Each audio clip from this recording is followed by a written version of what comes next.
Assalamualaikum warahmatullahi wabarakatuh. Alhamdulillahirabbil alamin wassalatu wassalamu ala asyrafil anbiya wal mursalin nabiyina Muhammadin wa alihi wa sahbihi wa man tabi'ahum bi ihsanin ila yaumiddin.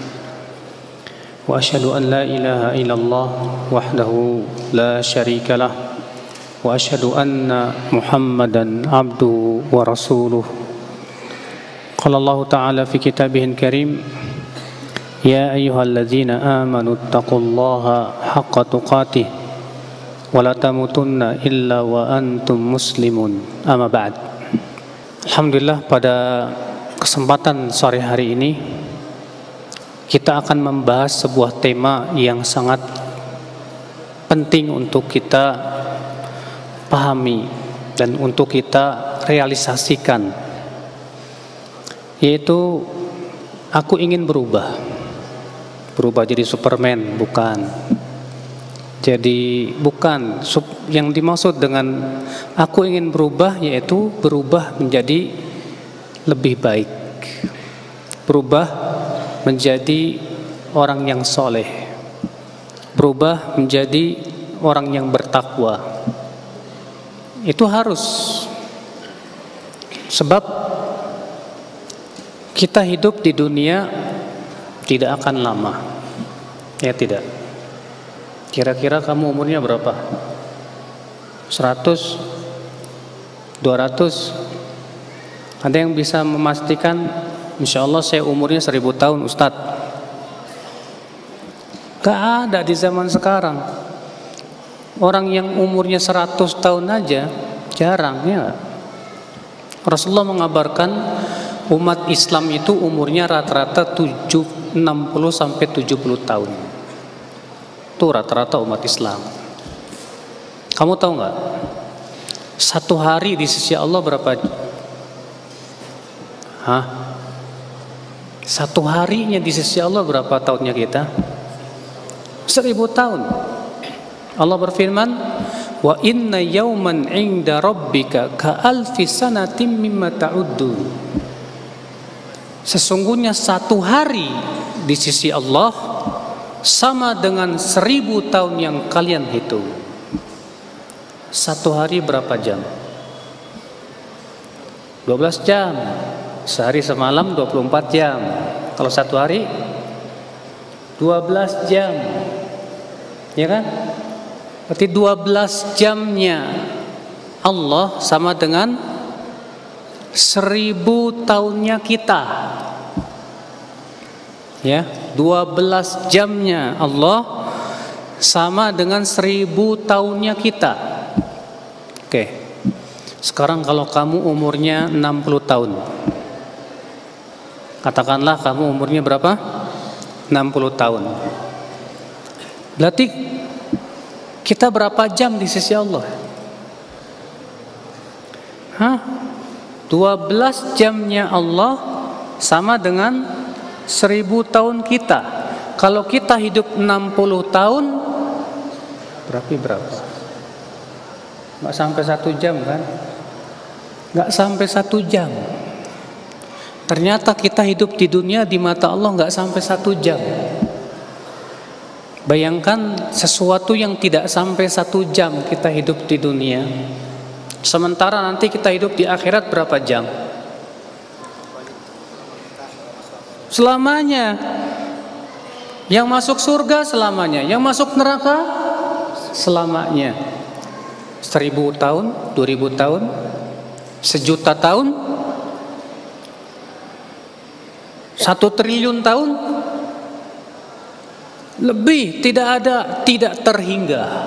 Bayangkan, untuk 1 jam kita hidup di dunia di sisi Allah, lalu kita gadaikan kehidupan yang tak terhingga di kehidupan akhirat. Mikir, orang yang cerdas, ya, orang yang cerdas berpikir bagaimana saya bisa dapat keuntungan untuk selamanya dengan sedikit mengorbankan yang 1 jam. Oke? Kalau kamu bisnis,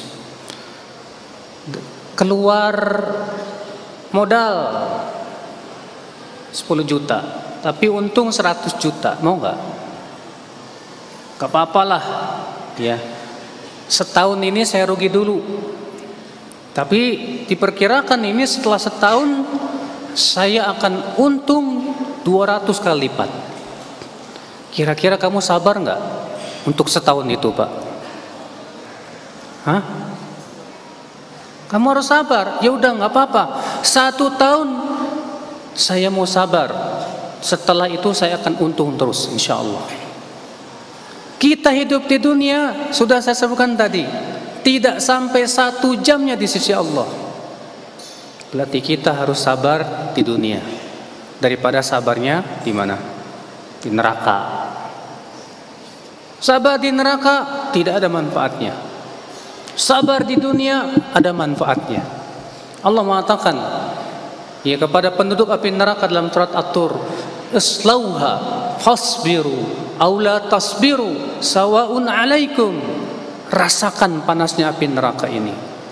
Kalian sabar atau kalian tidak sabar, sama saja. Coba, insya Allah kalau mahasiswa Unpad sih banyak yang pinter-pinter, Mas. Tapi orang pinter itu hakikatnya bukan yang IQ-nya tinggi, kata Rasulullah. Orang yang pinter itu bukan orang yang matematikanya 10. Kata Rasulullah, yang pinter itu yang banyak ingat mati. Yang mempersiapkan untuk kematian itu orang pinter. Yang sadar bahwa dia hidup di dunia sementara, tidak akan lama. Maka berarti kalau kita menggunakan akal pikiran kita, oh ternyata umur saya tidak akan lama di dunia. Saya juga nggak yakin umur 60 tahun. Nggak tahu, mungkin umur 30 tahun sudah mati. Nggak tahu, mungkin umur 40 tahun sudah kembali kepada Allah, ya nggak? Ya nggak? Iya. Saya punya kakak umur 32 tahun lagi tidur meninggal. Meninggal. Siapa? Maka dari itulah sekarang kita harus berubah. Tidak ada kata nanti. Hati-hati dari kata-kata nanti itu. Jangan Anda katakan, nanti saya berubah. Kapan? Ya nantilah kalau udah lulus. Udah lulus. Ya. Yakin udah lulus kamu masih hidup? Ya nanti kalau udah tua, yakin kamu sampai tua? Ingat saudaraku, ya. Kalau kita yakin bahwa kita akan meninggal dunia dan setelah kematian akan ada kehidupan, perjalanan kita hanya kedua titik, ke surga atau ke neraka. Berarti silakan Anda pilih mau kemana, mau ke surga apa ke neraka? Hah? Ada orang milih ke neraka, Pak? Ada nggak? Ada orang yang nggak yakin. Saya punya teman, dia cerita ke saya ini punya teman waktu SD, nggak pernah sholat. Udah gede, disuruh sholat nggak mau. Iya. Terus saya bilang ke dia, kamu nggak takut sama neraka? Apa jawabnya? Kan neraka enak, di situ banyak perempuan cantik. Kan neraka enak. Ya Allah. Bayangkan, Pak. Karena tidak beriman dengan neraka, tidak beriman kalau setelah kematian akan ada kehidupan. Maka dari itulah, saudara-saudaraku, sekarang juga mari kita berubah. Bagaimana kita ingin berubah? Siapapun yang ingin berubah, maka hendaknya perhatikan perkara-perkara berikut. Iya, saya ingin berubah, saya juga ingin berubah, Pak. Oh, Ustadzmu udah soleh, kata siapa? Saya ingin terus berubah menjadi lebih baik, ya kan? Iya. Kalau kamu sudah, masya Allah, alhamdulillah Ustadz, saya sih udah sholat 5 waktu, cukup? Nggak cukup. Alhamdulillah Ustaz, saya bukan hanya sholat 5 waktu, saya puasa sunnah, sholat sunnah, cukup? Belum cukup. Ya. Alhamdulillah Ustaz, saya sudah hafal Quran, cukup? Belum cukup. Kapan cukupnya dong Ustaz? Sampai kamu yakin masuk surga. Ya enggak? Karena orang yang hafal Quran belum tentu masuk surga, belum.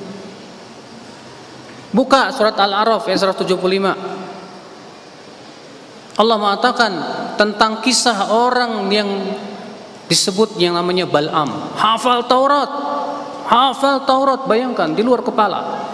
Allah ajarkan ayat-ayatnya. Allah mengatakan, "Watlu 'alaihim naba'al ladzi atainahu ayatina fansalakha minha fa'atba'ahu syaitan fakana minal ghawin. Walau syi'na la rafa'nahu biha walakinnahu akhlada ilal ardi wattaba'a hawa." Bacakan kepada mereka ya Muhammad tentang kisah orang yang telah kami ajarkan ayat-ayat kami kepadanya. Namanya Bal'am. Dia hafal Taurat. Dia menguasai ayat-ayat Allah.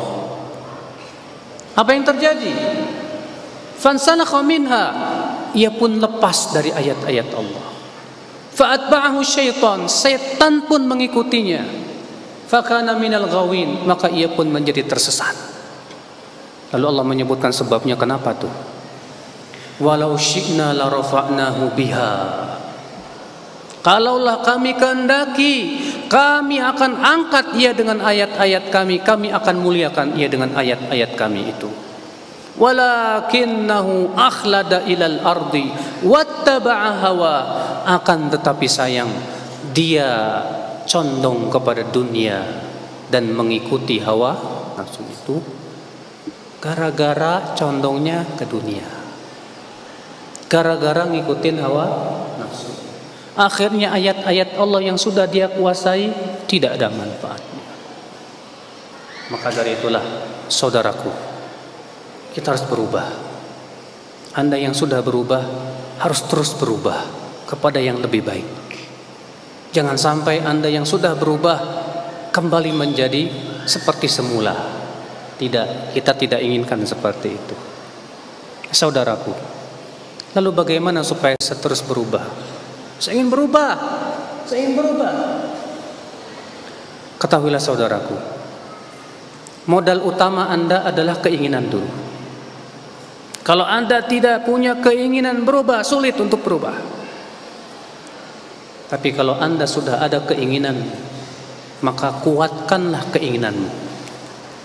Manusia, Al-Imam Ibnu Qayyim rahimahullah berkata, manusia itu mempunyai dua kekuatan. Manusia mempunyai dua kekuatan. Apa itu? Yang pertama kuwatul iradah, kekuatan keinginan. Ya. Yang kedua kuwatul ilm, kekuatan pengetahuan. Ingat Pak, manusia diberikan oleh Allah akal tidak? Iya, ini keistimewaannya manusia. Manusia itu lebih istimewa daripada binatang ternak. Kenapa? Kalau binatang ternak nggak punya otak, ya nggak? Sedangkan manusia punya otak, dikasih oleh Allah akal pikiran. Dengan akal pikiran itu Allah perintahkan untuk mencerna, mikir. Ya, gunakan kekuatan itu. Berarti kita punya dua kekuatan saudaraku. Apa itu kekuatannya? Yang pertama, kekuatan keinginan. Kalau keinginannya lemah, kira-kira bisa berubah? Enggak. Iya. Ya sih tahu itu nggak boleh. Tapi gimana ya?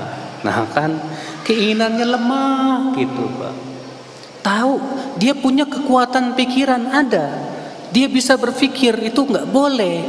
Dia tahu dengan keilmuannya itu sebetulnya benar, tapi nggak ada keinginan. Kalau nggak ada keinginan, sulit berubah. Atau keinginannya kuat, tapi tidak punya kekuatan ilmu yang bisa membedakan mana hak mana batil. Bisa berubah? Tidak bisa juga. Berarti dua kekuatan ini gunakan, saudaraku. Gunakan. Sekarang saya mau tanya sama kalian, ada nggak keinginan berubah? Ada? Berapa persen? 25%? 50%? Ya, alhamdulillah baru 25%, Ustadz. Nggak apa-apa deh. Tingkatkan terus. Keinginan itu harus terus dipompa. Saya harus bisa. Kenapa saya tidak bisa? Saya bisa. Setiap manusia diberikan oleh Allah kemampuan, ya enggak? Tidak ada istilah manusia yang berkata, "Oh, saya tidak mampu." Enggak mampu. Ajib. Tidak ada istilah kata tidak mampu, saudaraku. Semua manusia diberikan oleh Allah kemampuan, kekuatan. Anda bisa. Maka kuatkan keinginan Anda dulu. Kalau Anda sudah punya keinginan, kuatkan keinginan Anda terus, sehingga betul-betul menjadi tekad bulat dalam hati kita. Ya, makanya saudaraku sekalian, sekarang saya mau bertanya, bagaimana sih caranya menguatkan keinginan? Ada yang tahu bagaimana caranya menguatkan keinginan?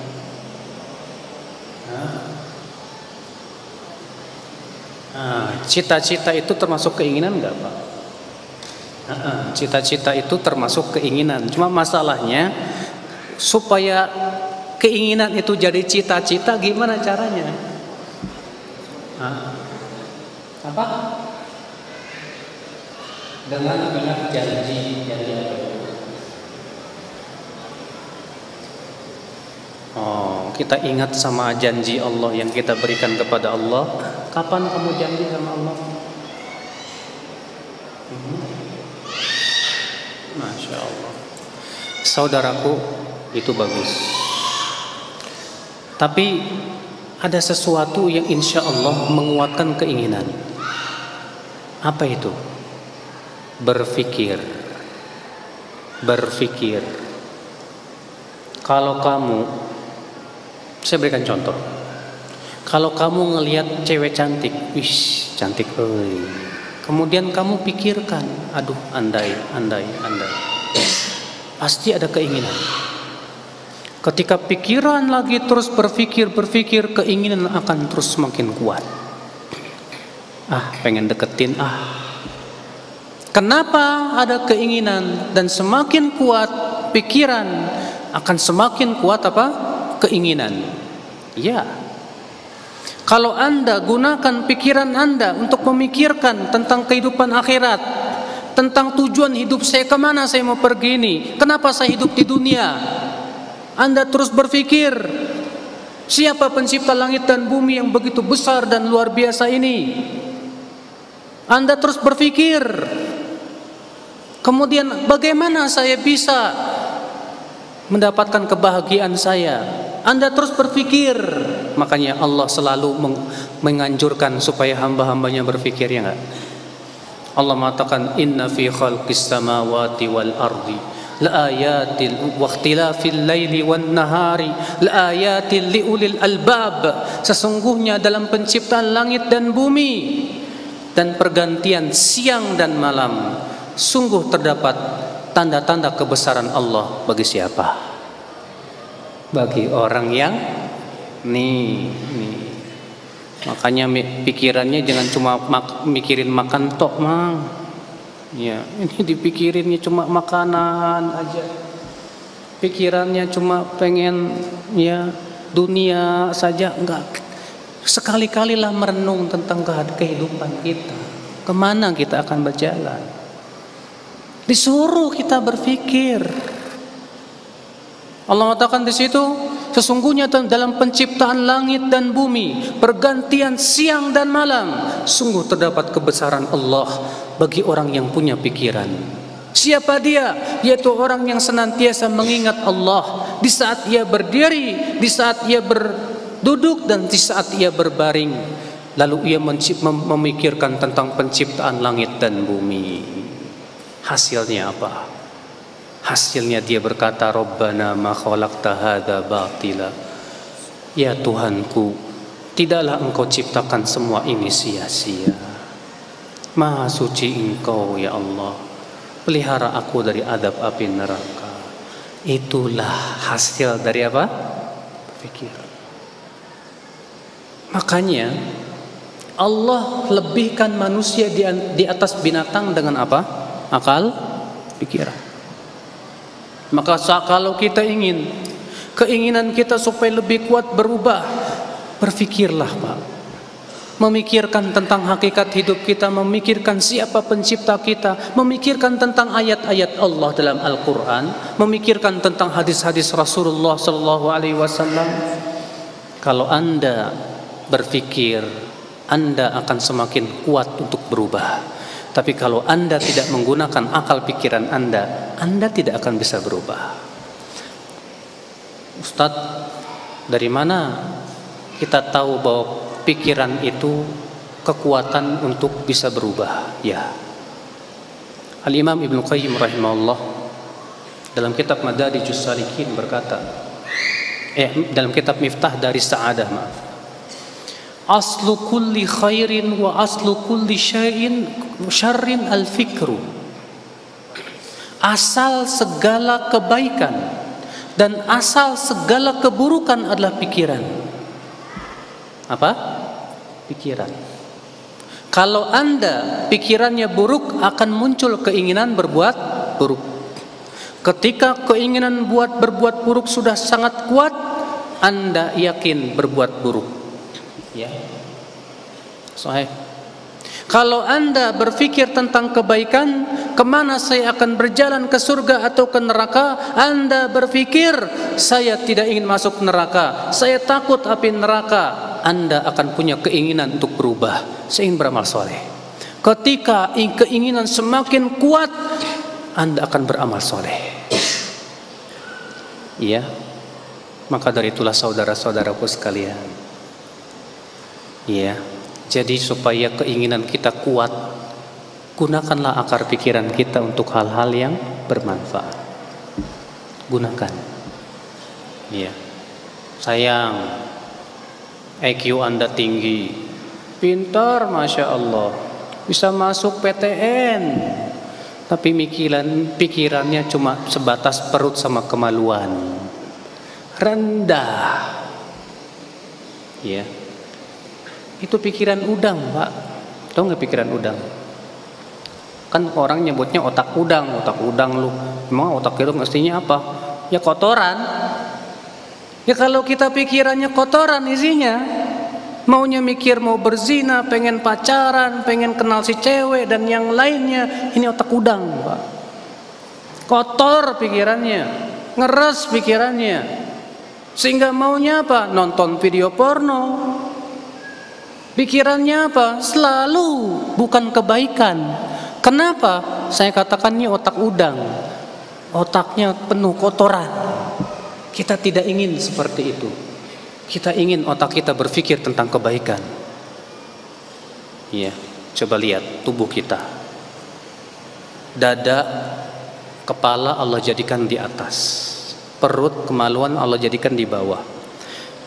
Subhanallah. Semua yang berhubungan dengan dada dan kepala mulia. Tempatnya iman di dada, tempatnya ilmu di dada, di kepala. Dan semua yang berhubungan dengan perut dan kemaluan rendah. Kalau cuma mikirin cuma kuliner, mikirin cuma pengen kawin dan yang lainnya, rendah. Maka saudaraku sekalian, saya ingin hanya ingin sebatas memberikan mukadimah aja dulu, bahwa ternyata pikiran itu asal dan sumber munculnya keinginan. Maka ketika keinginan kamu sudah kuat, saudaraku, maka gunakanlah kembali akal Anda untuk mencermati ayat-ayat Allah Subhanahu wa taala, supaya Anda menggunakan kekuatan yang kedua, kekuatan ilmu pengetahuan. Kalau Anda gunakan dua kekuatan ini, keinginan dan kekuatan ilmu dan pemikiran, insya Allah Anda bisa berubah. Kenapa tidak? Anda akan bisa berubah. Oke, ini poin yang pertama. Jadi poin yang pertama apa? Agar kita bisa berubah, gunakan dua kekuatan yang ada pada diri kita. Apa itu? Yang pertama kekuatan keinginan. Yang kedua, gunakan kekuatan ilmu dan pengetahuanmu. Iya, tahu nggak? Syahwat itu selalu bertabrakan dengan akal. Akal yang sehat akan berpikir bahwa syahwat itu tidak baik untuk kehidupan. Maksudnya selalu ngikutin syahwat gitu loh. Orang yang berpikir secara cerdas, dia akan tahu maksiat itu semuanya tidak baik untuk kehidupan. Zina, kalau kita pikirkan dengan cerdas, zina itu banyak sekali mudaratnya, selain menimbulkan berbagai macam penyakit. Ya, orang yang cerdas berpikir riba. Kenapa Allah haramkan riba? Dia berpikir. Kenapa Allah mengharamkan mencuri? Insya Allah semua orang bisa tahu mencuri itu tidak bagus. Kenapa Allah mengharamkan semua yang diharamkan oleh Allah Subhanahu wa taala? Orang yang cerdas berpikir, Pak. Kenapa? Iya, pasti di sana ada mudarat yang sangat besar. Ya tidak? Orang yang cerdas berpikir, Pak, kenapa Allah memerintahkan kita sholat, memerintahkan kita zakat, puasa, haji, zikir dan yang lainnya? Orang yang cerdas akan berpikir, karena itu manfaat untuk hati kita dan kehidupan kita, itu untuk kebahagiaan kita. Masya Allah. Makanya Islam turun untuk orang yang berpikir, tidak turun untuk orang gila. Maka pertanyaan saya, sudahkah kita menjadi orang yang berpikir? Tentu berpikir untuk hal-hal yang bermanfaat. Ya, ikhwatal Islam. Jadi ini yang pertama, supaya kita berubah, gunakan dua kekuatan yang kita miliki. Setiap kalian semua punya dua kekuatan ini. Kekuatan keinginan dan kekuatan apa? Kekuatan ilmu pengetahuan. Insya Allah. Sekarang kita masuk perkara yang kedua. Apa bekal supaya saya bisa berubah, Ustaz? Baiklah saudaraku, tadi saya sebutkan bahwa setiap manusia itu punya dua kekuatan. Ini sebetulnya kekuatan yang ada pada dalam diri kita. Tapi dua kekuatan ini butuh kekuatan di luar. Sumber kekuatan di luar ini pun juga sangat berpengaruh, karena manusia itu makhluk sosial. Ya tidak? Bukan sosial, Pak. Ya, makhluk sosial. Artinya manusia itu tidak bisa hidup sendiri. Dia butuh teman. Manusia itu sangat terpengaruh oleh teman. Ya tidak? Siapa di antara kalian yang tidak punya teman? Saya yakin semua kalian punya teman, kan? Teman itu hiasan dalam hidup, tahu? Dengan adanya teman, kita Masya Allah. Ya. Ini udah masuk Isya ya? Oh ya udahlah, nanti dia habis Isya ya. Kita lanjut.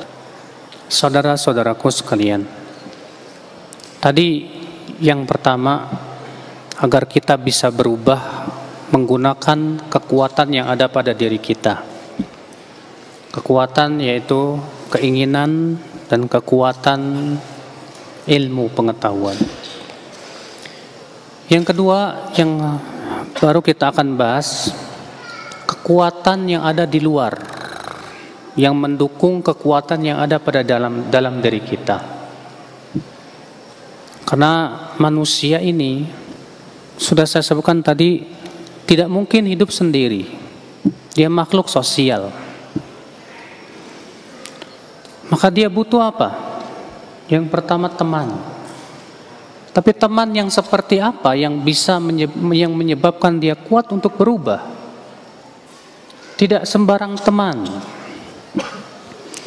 Maka dari itu penting dia memiliki teman yang bisa memberikan kepada dia motivasi dan kekuatan dalam kebaikan. Ya. Oleh karena itulah Rasulullah SAW mengingatkan masalah ini. Kata Rasulullah, al-mar'u ala dini khalilih. Seseorang itu di atas agama temannya. Tuh lihat. Seseorang di atas agama siapa? Temannya. Falyanzur ahadukum ila man yukhalil. Maka hendaklah seseorang melihat dengan siapa dia berteman. Subhanallah. Banyak pemuda-pemuda zaman sekarang ingin disebut gaul, Pak. Gaul. Saya nggak mau eksklusif lah, saya pengen gaul. Tapi salah gaul. Akhirnya apa? Bergaul dengan siapa saja, tidak peduli apakah temannya yang akan memasukkan ia atau mengajak dia ke surga atau ke neraka. Enggak. Orang berpikir, orang yang cerdas, pasti dia ingin mencari teman yang memberikan keuntungan buat dia di dunia dan akhirat. Tapi orang yang kurang cerdas, yang dia pikirkan ego. Saya ingin disebut gaul. Saya ingin bergaul dengan siapa saja. Tak peduli apakah akan memasukkan ke surga atau ke neraka. Tidak. Ini orang kurang berpikir, Pak. Orang yang berpikir itu, saya ingin berteman dengan teman yang bisa memasukkan saya ke surga, yang membantu saya perubahan dalam hidup ini. Oleh karena itulah saudaraku, dalam surat Al-Furqan Allah mengkisahkan tentang penduduk api neraka yang menyesal dia masuk neraka gara-gara temannya. Allah berfirman, qala ya wailata laitani lam attakhidh fulanan khalila laqad adallani 'anidz dzikri ba'da idz ja'ani. Ia berkata, aduh andaikan aku tidak menjadikan si fulan sebagai teman dekat, teman akrab saya. Sungguh ia telah menyesatkan saya setelah datang kepada saya peringatan. Wah, nyeselnya di neraka. Kalau nyeselnya di dunia masih enak, Pak. Masih ada perbaikan. Nyeselnya di neraka. Na'udzubillah. Maka dari itulah saudaraku, bertemanlah dengan orang yang bisa mendukung Anda kepada kebaikan. Bertemanlah dengan orang yang senantiasa memotivasi Anda kepada kebaikan. Adapun kalau kamu punya teman, kalau kepada kebaikan digembosin, kalau kepada keburukan dikasih semangat, ini penyakit. Jauhi udah. Jaga jarak dengan dia.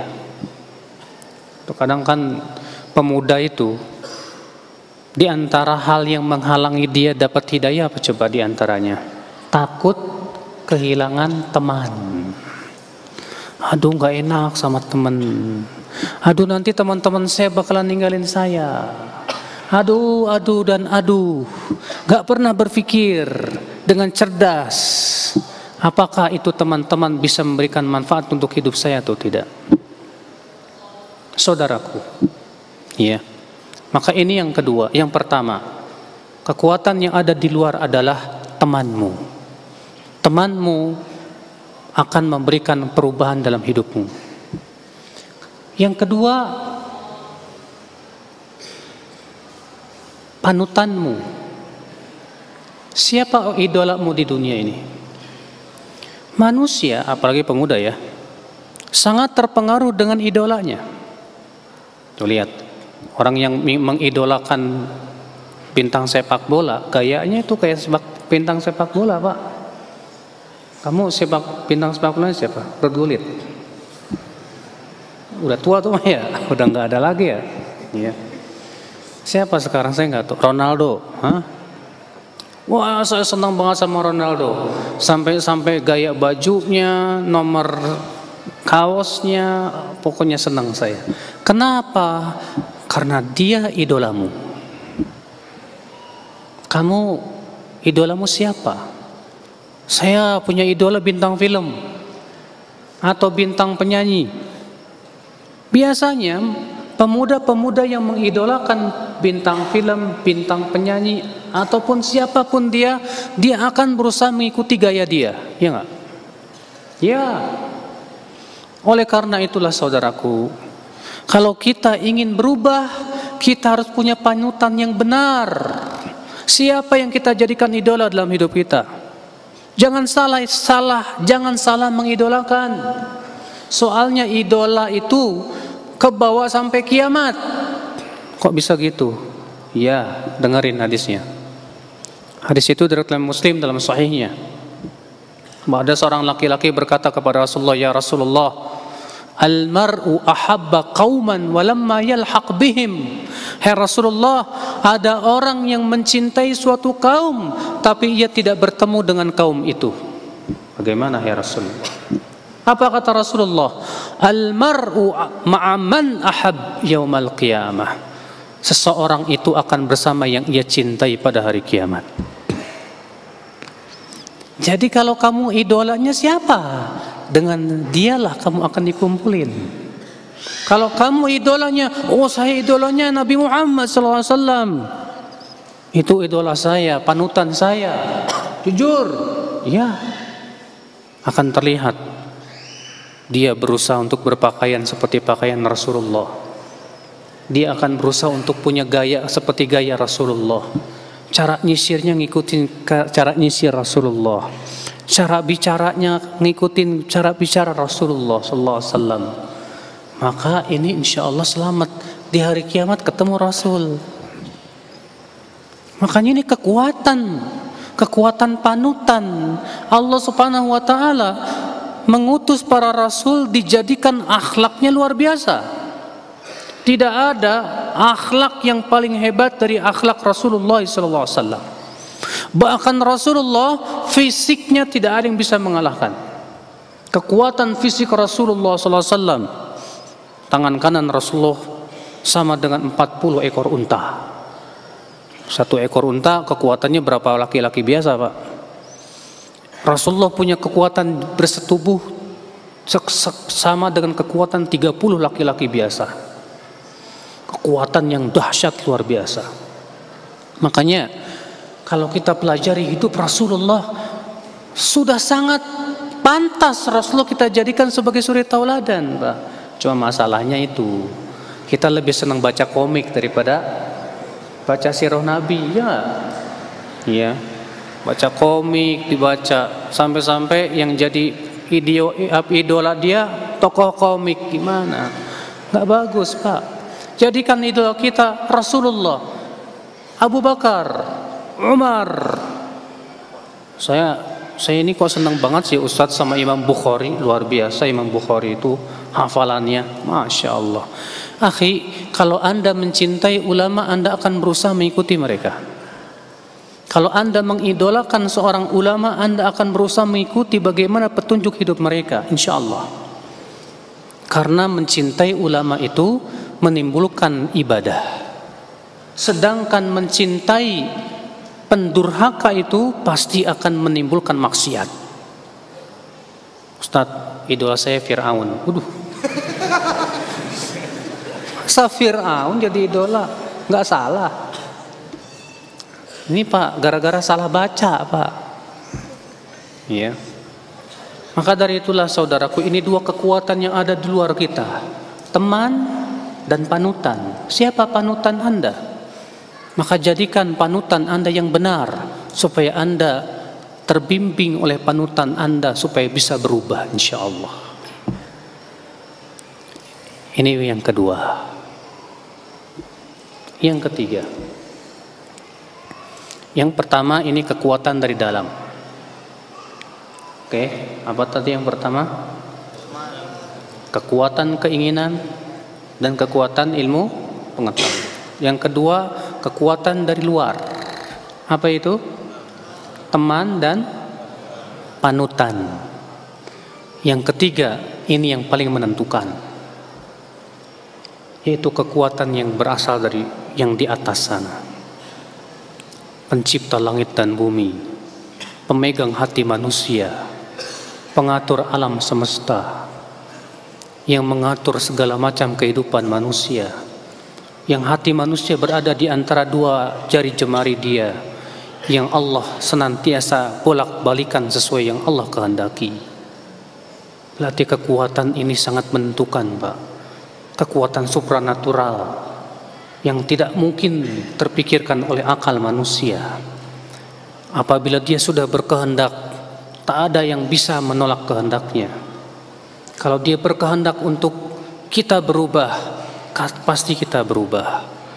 Allah pasti berikan kekuatan, dan kekuatan Allah super dahsyat. Tidak ada yang bisa mengalahkan dia. Berarti kita butuh dia, Allah. Bagaimana? Berdoa. Minta kepada Allah, ya Allah berikan aku kekuatan, ya Allah. Kuatkan aku untuk senantiasa saya berubah kepada kebaikan. Oleh karena itu Rasulullah SAW mengajarkan sebuah doa kepada seorang sahabat yang mulia, Mu'adz bin Jabal. Tahu kan doanya?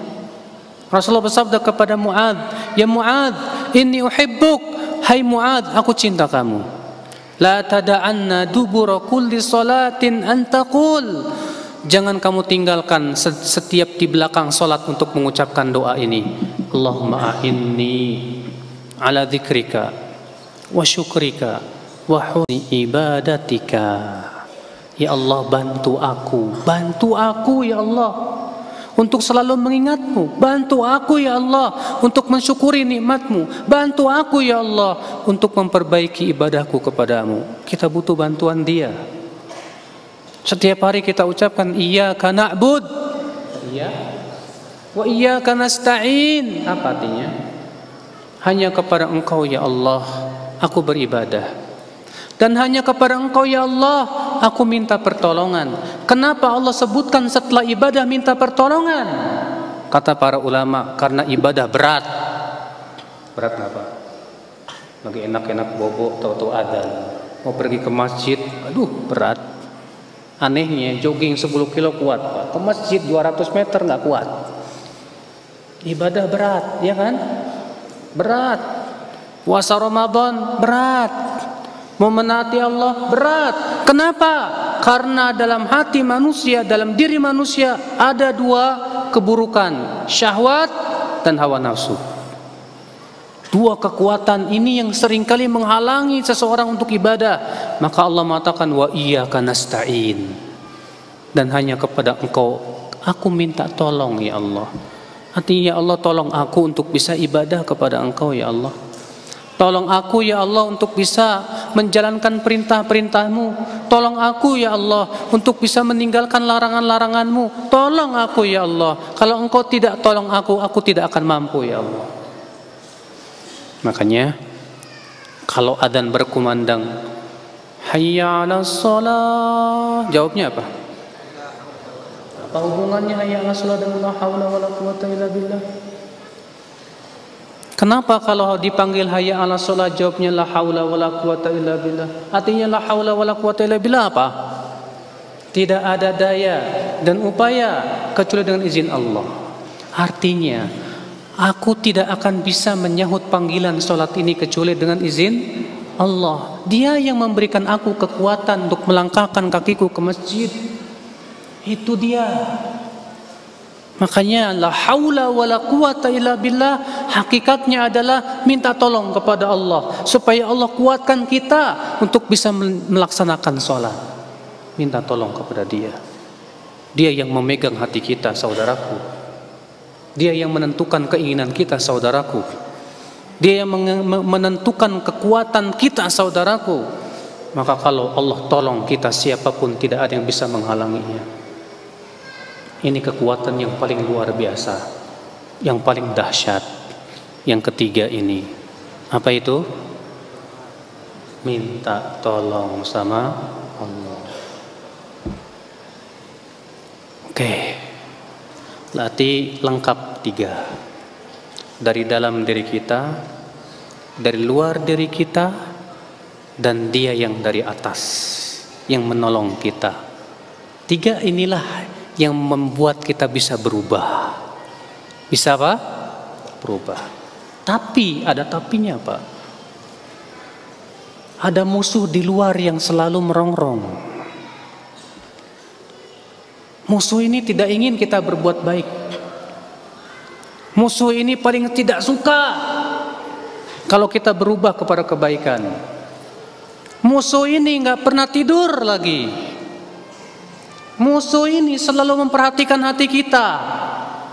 Kalau lalai, kita dikasih was-was sama dia. Kalau zikir, dia ketakutan. Siapa musuh itu, Pak? Iblis dan bala tentaranya. Ini masalahnya, Pak. Sudahlah, di dalam diri kita ternyata juga ada syahwat, ada hawa nafsu. Ustadz, kenapa sih Allah menciptakan syahwat kepada kita? Karena memang di sana ada maslahatnya, Mas.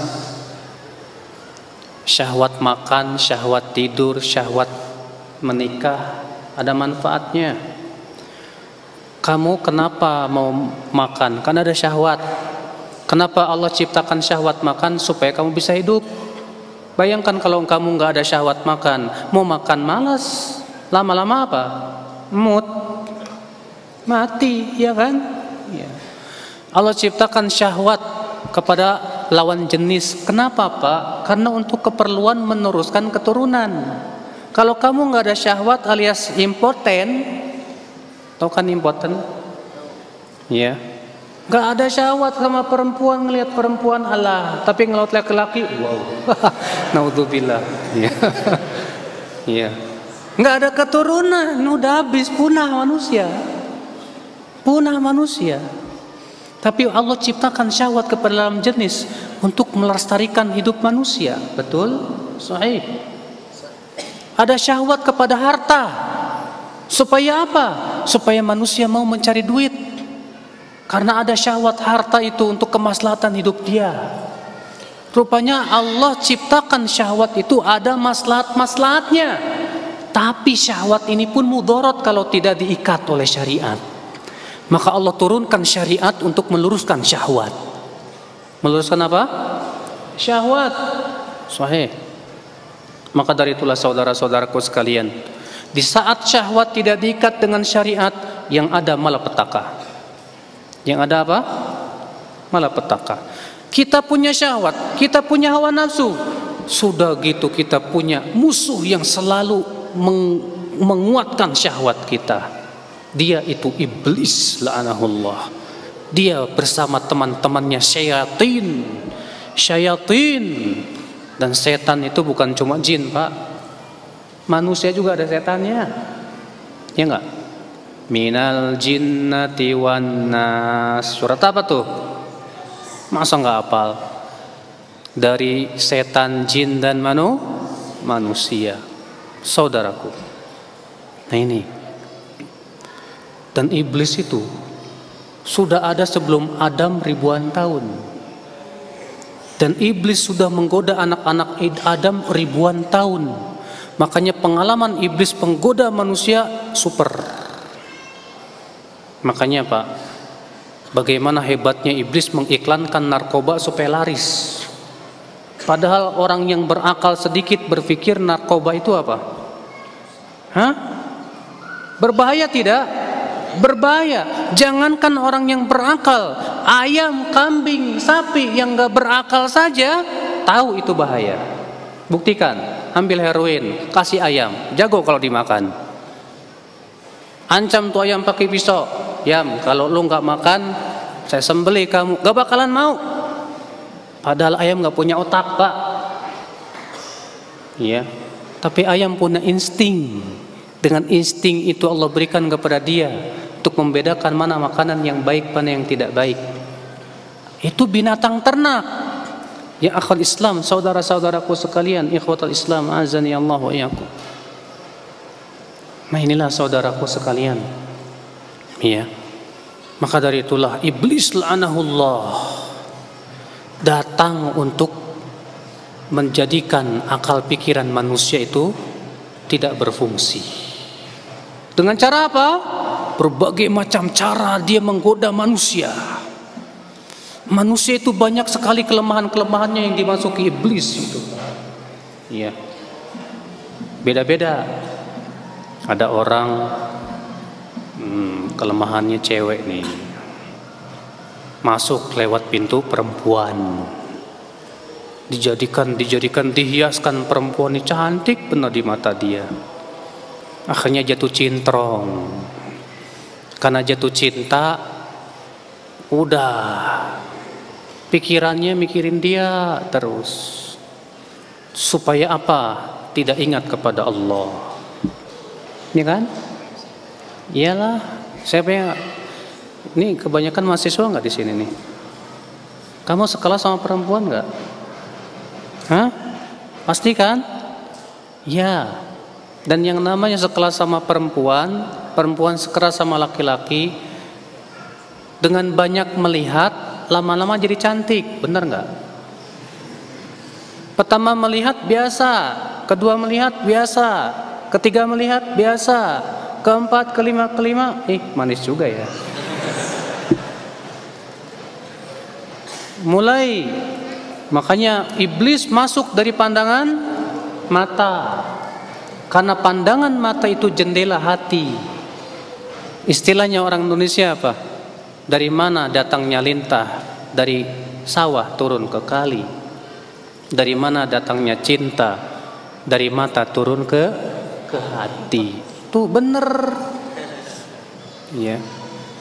Maka dari itu saudaraku, iblis tahu ini kelemahan manusia, mata. Ya. Di saat mata diumbar, semua dilihat, hatinya tidak bisa terjaga.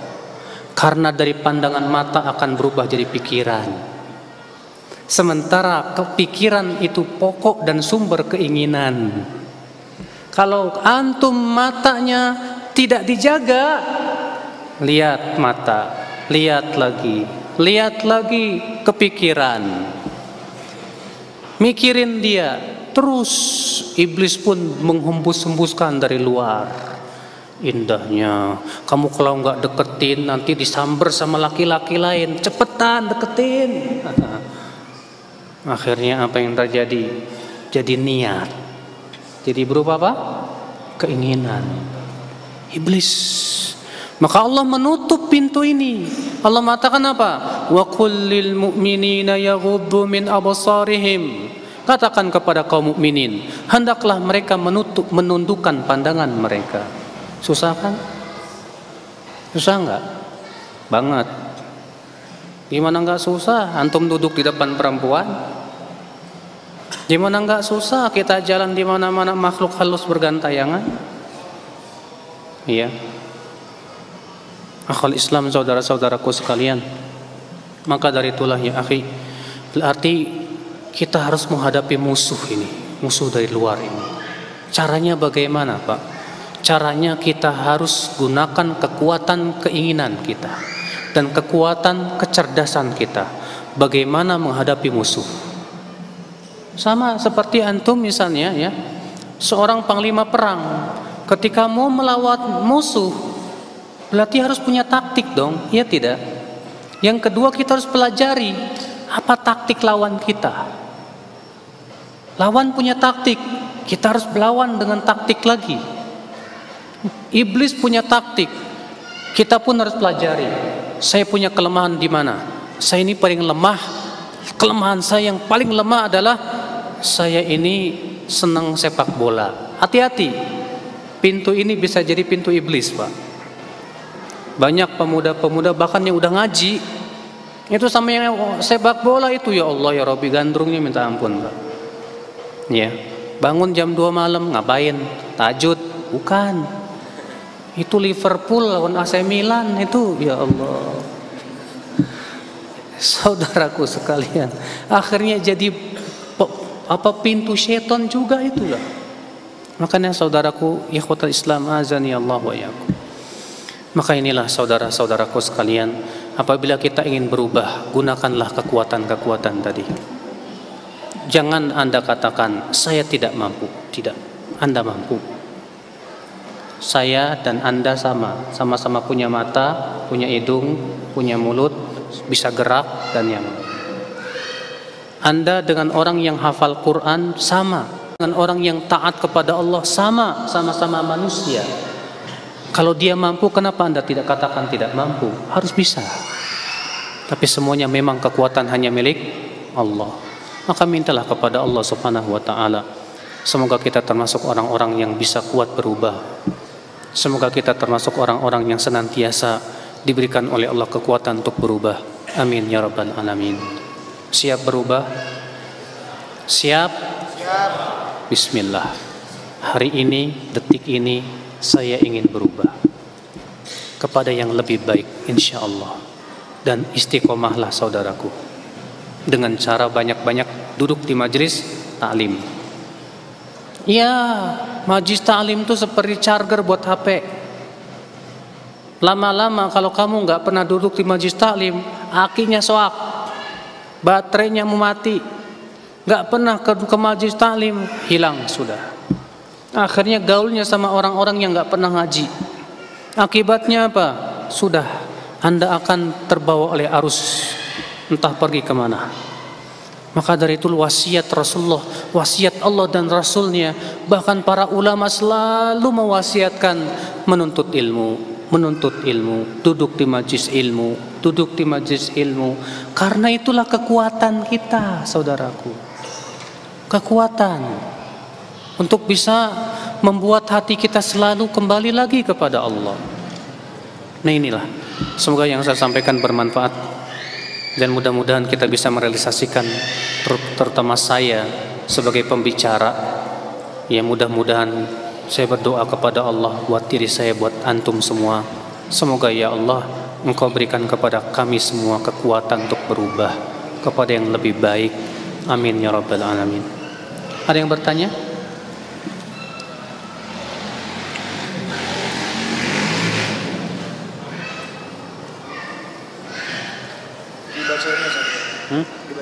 Terserah.